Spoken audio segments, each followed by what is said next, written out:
પવિત્ર સનાતન ધર્મ ચેનલમાં આપ સૌનું હાર્દિક સ્વાગત છે। આજે જીવંતિકા વ્રતની વિધિ અને વિધાન કરીશ અને આ વ્રત શુક્રવારે કરવાનું અને લાલ કપડાં પહેરવાના ને પીળી વસ્તુ નહીં ખાવાની, લીલી વસ્તુ નહીં ખાવાની, લીલા ઝાડ નીચે નહીં નીકળવાનું, ચોખાનું પાણીને ઓળંગવાનું નહીં। આ વ્રત આપણા સંતાન સુખ માટે છે, આપણા સંતાનનું અહિત ન થાય, તે સંતાન સુખ શાંતિ અને સમૃદ્ધિને પ્રાપ્ત કરે છે। તો આ વ્રતની શરૂઆત હું શ્રાવણ માસના પહેલા શુક્રવારે, અને જો પહેલા શુક્રવારે ન થઈ શકે તો બીજા શુક્રવારે પણ આપણે કરી શકીએ। આ વ્રતની શરૂઆત શ્રાવણ માસના પહેલા શુક્રવારે થાય છે। કોઈ તકલીફ હોય તો બીજા શુક્રવારથી પણ શરૂઆત કરી શકાય। વ્રત કરનારે સવારે વહેલા ઉઠી સ્નાન કરવું, 5 દિવેટનો દીવો કરવો, ભક્તિભાવપૂર્વક વંદન કરી ભગવાનને પ્રાર્થના કરવી, પાટલા પર દીવો મૂકીને પત્ર, પુષ્પ, ચોખા, કંકુ વગેરેથી જીવંતિકા દેવીનું પૂજન કરવું અને કથા વાર્તા કરવી। એ દિવસે પીળા વસ્ત્રો પહેરવા નહીં। વર્ષો પહેલાંની એક ઘટના છે। એક વખત લલિત નામનો એક રાજા હતો। રાજાને એક રાણી હતી, એનું નામ લલિતા દેવી હતી। રાજાને રાણી સર્વ વાતે સુખી હતા, પરંતુ એક વાતે દુઃખી હતા। એમને શેર માટીની ખોટ હતી, એમને એક પણ સંતાન નહોતું, તેથી એની ચિંતામાં રાણી અડધી થઈ જતી।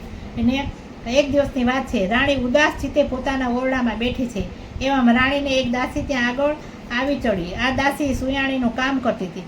આ દાસીએ રાણીને ચિંતામાં બેઠેલી જોઈને કહ્યું, રાણીબા, તમે શા માટે આટલી બધી ચિંતા કરો છો?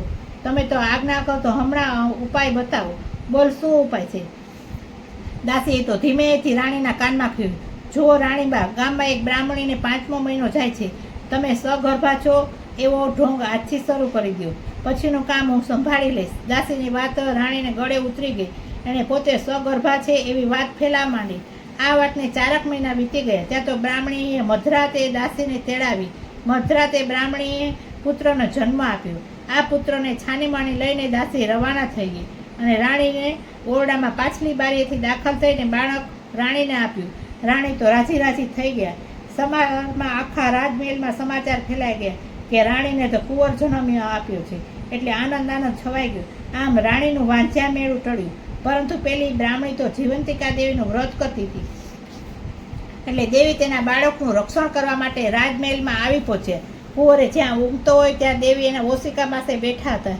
એમ કરતાં દિવસો પછી મહિના અને મહિના પછી વર્ષો વીત્યા।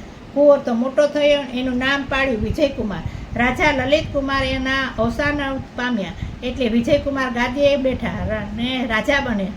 આ રાજા તો ભારે દયાળુ હતો। રાજા વિજયકુમાર અને પિતાનું શ્રાદ્ધ કરવા માટે ગયાજી જવા માટે નીકળ્યા। રસ્તામાં એક વાણિયાનું ઘર આવ્યું। એ વાણિયાને ઘેર તેઓ રાતવાસો રહ્યા। વાણિયાના 6 બાળકો થયા અને 6 બાળકો વારાફરતી 6ઠે દિવસે મરણ પામતા। આજે 7મા બાળકની છઠ્ઠી હતી અને વિધાતા લેખ લખવા આવવાના હતા, અને વિજયકુમારનું રક્ષણ કરવા માટે જીવંતિકા દેવી પણ ત્યાં હાજર હતા।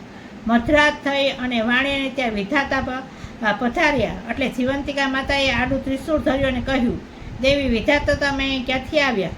વાણિયાના દીકરાને આજે છઠ્ઠી છે એટલે લેખ લખવા આવી છું। અચ્છા, તો બેન શું લખશો? એ લેખમાં એ જ કે કાલે સવારે તમારો દીકરો મરણ પામશે। નાના વિધાતા, એવું તમારાથી ન લખાય। હું તમારી મોટી બેન છું અને હાજર છું, તો તમે આવું અમંગળ ન લખી શકો। અંતે વિધાતાએ જીવંતિકાની વાત માની અને દીર્ઘાયુષ્ય લખીને ચાલતા થયા। સવાર પડીને વાણિયાએ પોતાના દીકરાને જીવતો જોયો અને નવાઈ પામ્યો। તેઓ રાજીના રેડ થઈ ગયા। તેઓએ આ વિજયકુમારના શુભ પગલાં માન્યા। એમની સરાભરા એમણે ખૂબ જ ભારપૂર્વક કરવા માંડી।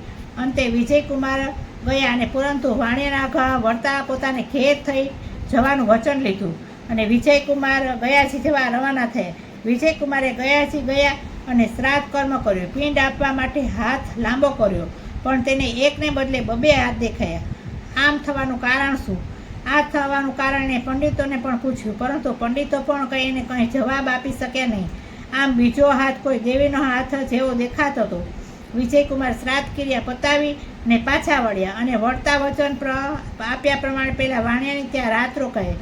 ત્યારે વાણિયાના બીજા દીકરાની છઠ્ઠી હતી। અડધી રાત થઈને વિધાત્રી આવ્યા અને આ વખતે પણ જીવંતિકા માતાએ એને દીર્ઘાયુષ્ય લખવા કહ્યું। એ વખતે વિજયકુમારની ઊંઘ ઉડી ગઈ અને બંને દેવીઓની વાતો સાંભળતો જાગતો પડી રહ્યો। જીવંતિકા દેવી કહે, હે વિધાતા, આ રાજકુમારની માતા વર્ષોથી મારા શુક્રવારનું વ્રત કરે છે। પીળું વસ્ત્ર અને પીળા અલંકારો પહેરતી નથી, ચોખાના પાણીને પણ ઓળંગતી નથી, એટલે મારે એનું રક્ષણ કરવું પડે છે। એ જ્યાં જાય ત્યાં મારે જવું પડે છે। આજે વાણિયાને ત્યાં એનો વાસ છે તો મારો પણ વાસ છે, તો વાણિયાનું અઘટી તમારા શા માટે થવું દેવું બેન? હું તારી મોટી બેન છું, તારે મારી આજ્ઞા પાડવી પડશે.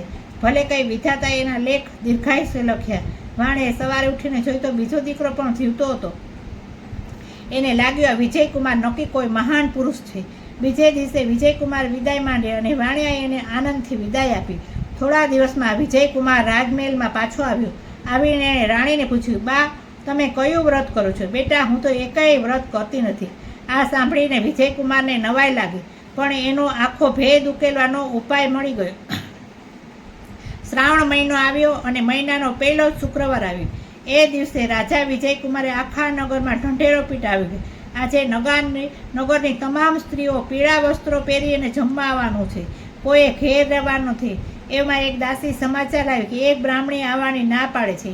એને જીવંતિકાનું વ્રત છે એટલે પીળા વસ્ત્રો પહેરીને નહીં આવી.